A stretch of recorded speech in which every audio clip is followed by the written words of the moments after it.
আজকে তোমাদের সাথে শেয়ার করব ফিশ তন্দুরি। ভীষণ মজাদার আর টেস্টি একটা রেসিপি বন্ধুরা, দেখতে থাকো, আশা করছি তোমাদের ভালো লাগবে। বাই দ্য ওয়ে, আমি শম্পার ইউটিউব চ্যানেলে তোমাদের সবাইকে ওয়েলকাম। এই রেসিপিটা করার জন্য আমি এখানে বেশ বড় সাইজে দুটো তেলাপিয়া মাছ নিয়েছি। মাছটাকে ভালো করে কেটে ধুয়ে নিয়েছি বন্ধুরা। এবার আমি মাছটাতে ভালো করে লেবুর রস দিয়ে দেবো। আর দেখো বন্ধুরা, মাছের গায়ে আমি কাট লাগিয়ে নিয়েছি, তবে এমনভাবে কাট লাগাতে হবে যেন ভেতরের কাঁটাটা দেখা যায়।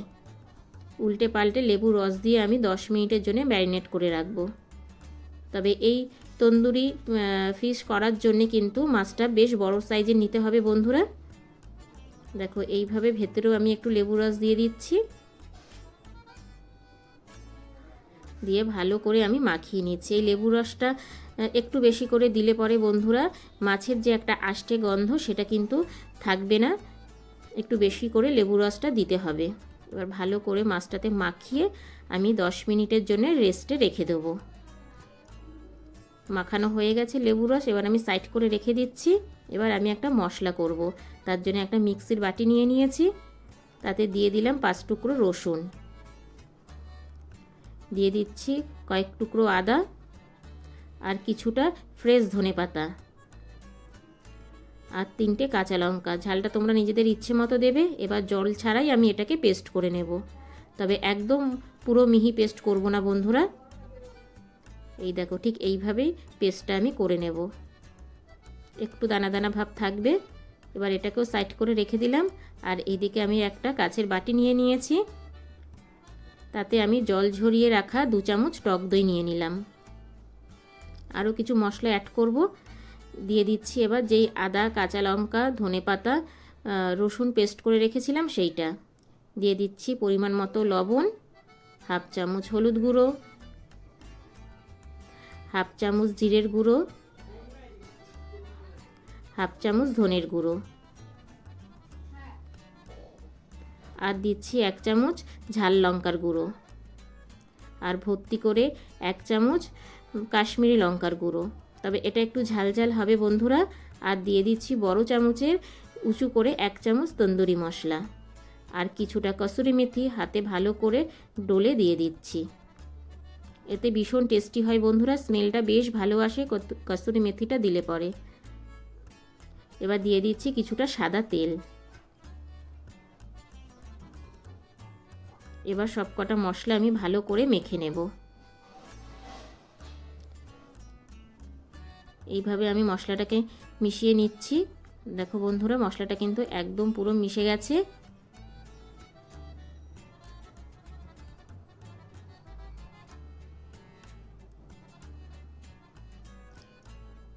এবার আমি যে মাছটা ম্যারিনেট করে রেখেছিলাম লেবু দিয়ে, সেটাতে আমি মশলা ভালো করে মাখিয়ে নেব। তবে একটু সময় নিয়ে মশলাটা মাখিয়ে নিতে হবে বন্ধুরা। দেখতে থাকো তোমরা।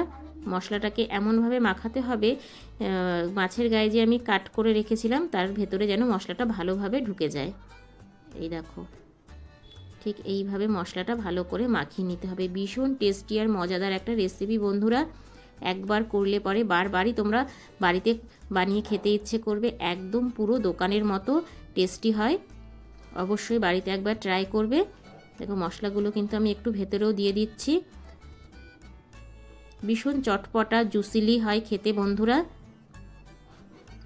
এতটাই টেস্টি হয় যে বাড়িতে একবার বানিয়ে খাওয়ালে বারবারই বানানোর অনুরোধ আসবে। এই দেখো এইভাবে ভালো করে মশলাটা মাখিয়ে নিচ্ছি।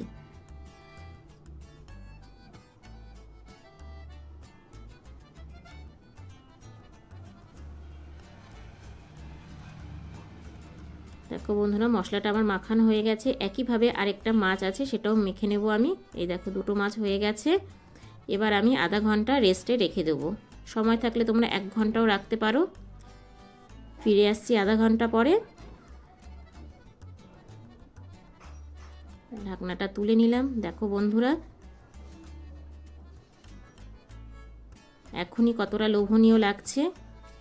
এবার আমি মাছের গায়ে যে মশলাটা আছে একটু মশলাটা সরিয়ে দেব আমি, যেন ফ্রাই করার সময় পুড়ে না যায়। একটু ওপর থেকে মশলাটা সরিয়ে দিলাম, কিন্তু ভেতরে মশলাটা কিন্তু পুরোটাই থাকবে। এবার আমি একটা ফ্রাই প্যানে তেল গরম করতে বসিয়ে দিয়েছি। তেলটা গরম হয়ে গেছে, তাতে দিয়ে দিলাম মাছ। তবে এই সময় কিন্তু গ্যাসের ফ্লেমটা একদমই হাই রাখতে হবে বন্ধুরা। গ্যাসের ফ্লেম এই সময় লো করে দিলে মাছ থেকে কিন্তু জল ছেড়ে দেবে, ভাজাটা ভালোভাবে হবে না। তাই এই সময় গ্যাসের ফ্লেমটা একদমই হাই রাখতে হবে। এবার একটু আমি ঘুরিয়ে দিলাম। এবার গ্যাসের ফ্লেমটা একটু লো টু মিডিয়াম করে ঢেকে দেবো আমি 5 মিনিটের জন্য। ফিরে আসলাম 5 মিনিট পরে। আমার কিন্তু একদিকটা হয়ে এসছে বন্ধুরা। এবার আমি উল্টে দেব, তবে খুব সাবধানে উল্টাতে হবে বন্ধুরা। এইরকম একটা কাঁটা চামচ নিয়ে নেবে, কারণ মাছটা কিন্তু ভীষণ নরম। ম্যারিনেট করে রেখেছিলাম, হয়ে গেছে। দেখেই বুঝতে পারছো মাছটা কতটা নরম হয়ে গেছে। ঠিক এইভাবে সাবধানে মাছটা উল্টে দিতে হবে। দেখো বন্ধুরা, একদিক আমার হয়ে গেছে, দেখেই বুঝতে পারছো একদম দোকানের মতো লাগছে বন্ধুরা দেখতে। আবারও আমি ঢেকে দেব 5 মিনিটের জন্যে। এই সময় গ্যাসের ফ্লেমটা লোই রাখবে। আর এই দিকে দেখো গ্যাসে একটা কয়লা আমি পোড়াতে দিয়েছি। এই দেখো একদিকটা কিন্তু আমার হয়ে এসেছে। এবার আমি একটু ফাঁকা করে দিচ্ছি। এখানে বসিয়ে দিলাম আমি একটা স্টিলের বাটি। এতে দিয়ে দিলাম যে কয়লাটা আমি গ্যাসে পুড়িয়ে রেখেছি সেটা। এর মধ্যে দিয়ে দেবো একটু ঘি। ঘি দেওয়ার পরে যে ধোঁয়াটা উঠছে, এই ফ্লেভারটা কিন্তু এই মাছটাতে ভীষণ একটা টেস্টি ভাব এনে দেবে বন্ধুরা। ফিরে আসলাম আবারও 5 মিনিট পরে।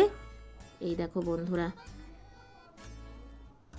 এই কাঠকয়লার ফ্লেভারটা এই মাছটাতে যখন ঢুকবে তখন কিন্তু খেতে আরও বেশি টেস্টি হবে বন্ধুরা।